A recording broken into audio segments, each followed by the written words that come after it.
Mexico achieved its independence from Spain in the 1820s. However, internal rebellions and wars with the USA, Texas and Spain had left them in ruin. During the late 1850s, Mexico had two governments fighting in their war of reform. A liberal government headed by Benito Juarez in Veracruz, and a conservative government in Mexico City led by the likes of Miguel Miramon. Eventually the liberals took Mexico City, but they inherited a divided country and a lot of debt which they could not pay. Meanwhile in Europe, Napoleon III was trying to relive the glory of his uncle. He had already defeated the Austrians and Russians, moved into North and West Africa, and he now looked to make Mexico into a puppet state.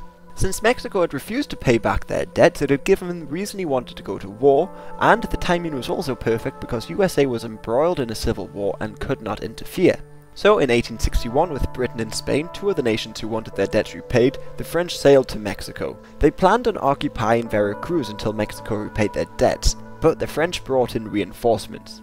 The Spanish and British realized Napoleon's intentions and didn't want to get involved any further, so they left. With their reinforcements, the French started pushing west, heading for Mexico City. They came to the city of Puebla and launched a frontal assault on the city on the 5th of May. The French were fought back by a much smaller Mexican army, and today this battle is still celebrated as Cinco de Mayo.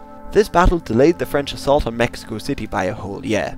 In the meantime, to the north, the Union looked poised to win the US Civil War. So Napoleon, desperate to win before the US could intervene, increased the size of his army. These new soldiers included many in the French Foreign Legion. In February 1863, the French started to advance and lay siege to the heavily defended city of Puebla once again. This time, however, in April, the Mexicans surrendered. The liberal government retreated from Mexico City just before it fell to the French on May 31st. Mexico was proclaimed an empire, and the throne was offered to Archduke Maximilian of Austria. Maximilian was the younger brother of Emperor Franz Joseph, and Napoleon chose him in order to repair relations with Austria after they were severed during the Italian Wars of Independence.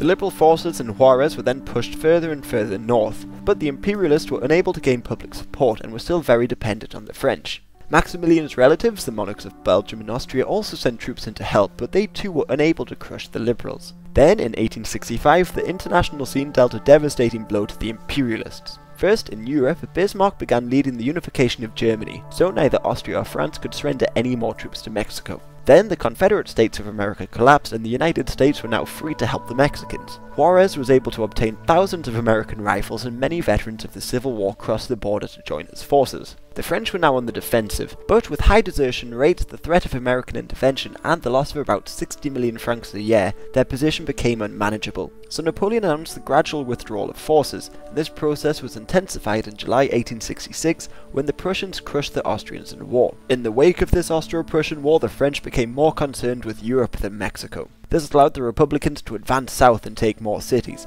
and in February 1867 the French had withdrawn from Mexico City completely. Maximilian also withdrew from the capital and marched an army to Querétaro, but Juarez's much larger army followed him and lay siege to the town. In May 1867, both the town and Maximilian were captured. Maximilian was executed by firing squad, and the Mexican Empire was brought to an end. The Republic was restored and Juarez became president once again, but he didn't need to bring back any sweeping liberal reforms because Maximilian had upheld most of them. However, once Juarez died, Mexico was placed under Porfirio Diaz's dictatorship for 30 years.